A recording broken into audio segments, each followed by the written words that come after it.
जय श्री कृष्णा। स्वागत है दोस्तों आप सभी का आपके अपने चैनल जी जायसवाल यूट्यूब स्टोरी में। दोस्तों आज हम जानेंगे श्रीमद् भागवत महापुराण कथा 9वें स्कंद का 8वां अध्याय। इस अध्याय में आज हम जानेंगे सगर चरित्र का वर्णन के बारे में। श्री सुखदेव जी कहते हैं, रोहित का पुत्र था हरित, हरित से चंप हुआ, उसी से चंपापुरी बसाई, चंप से सुदेव और उसका पुत्र विजय हुआ, विजय का भरुक, भरुक का ब्रिक और ब्रिक का पुत्र हुआ बाहुक। शत्रु ने बाहुक से राज्य छीन लिया, तब वह अपनी पत्नी के साथ वन में चला गया। वन में जाने पर बुढ़ापे के कारण जब बाहुक की मृत्यु हो गई, तब उसकी पत्नी भी उसके साथ सती होने को उद्यत हुई, परंतु महर्षि औरे को यह मालूम था कि इससे गर्भ है, इसलिए उन्होंने उसे सती होने से रोक दिया। जब उसकी सौतों को यह बात मालूम हुई तो उन्होंने उसे भोजन के साथ विष दे दिया, परंतु गर्भ पर उस विष का कोई प्रभाव नहीं पड़ा, बल्कि उस विष को लिए हुए ही एक बालक का जन्म हुआ, जो गर्भ के साथ पैदा होने के कारण सगर कहलाया। सगर बड़े यशस्वी राजा हुए। सगर चक्रवर्ती सम्राट थे। उन्हीं के पुत्रों ने पृथ्वी खोदकर समुद्र बना दिया था। सगर ने अपने गुरुदेव और की आज्ञा मानकर तालजंग, यवन, शक, हाय हाय और बर्बर जाति के लोगों का वध नहीं किया, बल्कि उन्हें विरूप बना दिया। उनमें से कुछ के सिर मुड़वा दिए, कुछ के मूछ दाढ़ी रखवा दी, कुछ को खुले बालों वाला बना दिया और कुछ को आधा मुड़वा दिया। कुछ लोगों को सगर ने केवल वस्त्र ओढ़ने की ही आज्ञा दी, पहनने की नहीं, और कुछ को केवल लंगोटी पहनने की ही आज्ञा, लंगोटी पहनने को ही कहा, ओढ़ने को नहीं। इसके बाद राजा सगर ने औरे ऋषि के उपदेश अनुसार अश्वमेघ यज्ञ के द्वारा संपूर्ण वेद एवं देवतामय आत्मस्वरूप सर्वशक्तिमान भगवान की आराधना की। उसके यज्ञ में जो घोड़ा छोड़ा गया था उसे इंद्र ने चुरा लिया। उस समय महारानी सुमति के गर्भ से उत्पन्न सगर के पुत्रों ने अपने पिता के आज्ञा अनुसार घोड़े के लिए सारी पृथ्वी छान डाली। जब उन्हें कहीं घोड़ा न मिला, तब उन्होंने बड़े घमंड से सब ओर से पृथ्वी को खोद डाला। खोदते खोदते उन्हें पूर्व और उत्तर के कोनों पर कपिल मुनि के पास अपना घोड़ा दिखाई दिया। घोड़े को देखकर वे 60,000 राजकुमार शस्त्र उठाकर यह कहते हुए उनकी ओर दौड़ पड़े कि यही हमारे घोड़े को चुराने वाला चोर है। देखो तो सही, इसने इस समय कैसे आंखें मूंद रखी है। यह पापी है, इसको मार डालो, मार डालो। उसी समय कपिल मुनि ने अपनी पलकें खोली। इंद्र ने राजकुमारों की बुद्धि हर ली थी। इसी से उन्होंने कपिल मुनि जैसे महापुरुष का तिरस्कार किया। इस तिरस्कार के फलस्वरूप उनके शरीर में ही आग जल उठी, जिससे क्षण भर में ही वे सब के सब जलकर खाक हो गए। परीक्षित, सगर के लड़के कपिल मुनि के क्रोध से जल गए ऐसा कहना उचित नहीं है। वे तो शुद्ध सत्व गुण के परम आश्रय हैं। उनका शरीर तो जगत को पवित्र करता रहता है।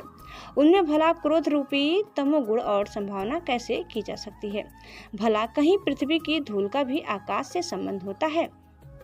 यह संसार सागर एक मृत्युमय पथ है, इसके पार जाना अत्यंत कठिन है। परंतु कपिल मुनि ने इस जगत में सांख्य शास्त्र की एक ऐसी दृढ़ नाव बना दी है, जिससे मुक्ति की इच्छा रखने वाला कोई भी व्यक्ति उस समुद्र के पार जा सकता है। वे केवल परम ज्ञानी ही नहीं, स्वयं परमात्मा है।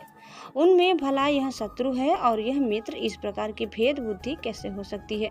सगर की दूसरी पत्नी का नाम था केसनी।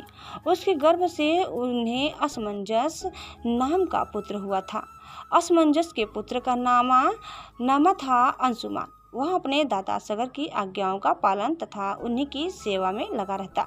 असमंजस पहले जन्म में योगी थे। संग के कारण वे योग से विचलित हो गए थे, परंतु अब भी उन्हें अपने पूर्व जन्म का स्मरण बना हुआ था। इसीलिए वे ऐसे काम किया करते थे जिनमें भाई बंधु उन्हें प्रिय न समझे।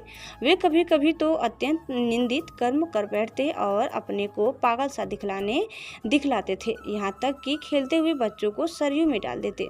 इस प्रकार उन्होंने लोगों को उद्विग्न कर दिया था। अंत में उनकी ऐसी करतूत देखकर पिता ने पुत्र स्नेह को तिलांजलि दे दी और उन्हें त्याग दिया। तदंतर असमंजस ने अपने योग बल से उन सब बालकों को जीवित कर दिया और अपने को पिता को दिखाकर वे वन में चले गए।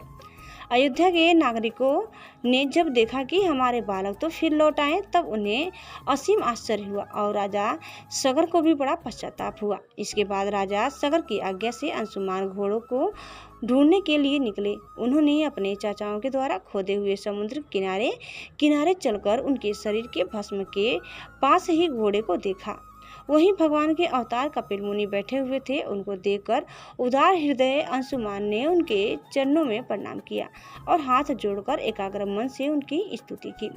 अंशुमान ने कहा, भगवान आप अजन्मा ब्रह्मा से भी परे हैं, इसलिए वे आपको प्रत्यक्ष नहीं दिख पाते।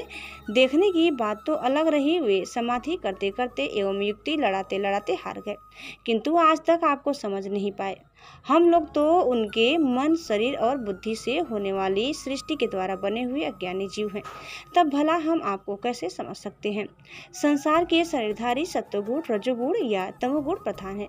वे जागृत और स्वप्न अवस्थाओं में केवल गुणमय पदार्थों, विषयों को और सुषुप्ति अवस्था में केवल अज्ञान ही अज्ञान देखते हैं। इसका कारण यह है कि वे आपकी माया से मोहित हो रहे हैं। वे बहिर्मुख होने के कारण बाहर की वस्तु को तो देखते हैं, पर अपने ही हृदय में स्थित आपको नहीं देख पाते। आप एक रस ज्ञान घन है। सनंदन आदि मुनि जो आत्मस्वरूप के अनुभव से माया के गुणों के द्वारा होने वाले भेदभाव को और उसके कारण अज्ञान को नष्ट कर चुके हैं, आपका निरंतर चिंतन करते रहते हैं। माया के गुणों में ही भूला हुआ मैं मूढ़ किस प्रकार आपका चिंतन करूं। माया उसे गुण और गुणों के कारण होने वाले कर्म एवं कर्मों के संस्कार से बना हुआ लिंग शरीर आप में है ही नहीं। न तो आपका नाम है और न तो रूप। आप में न कार्य है और न तो कारण।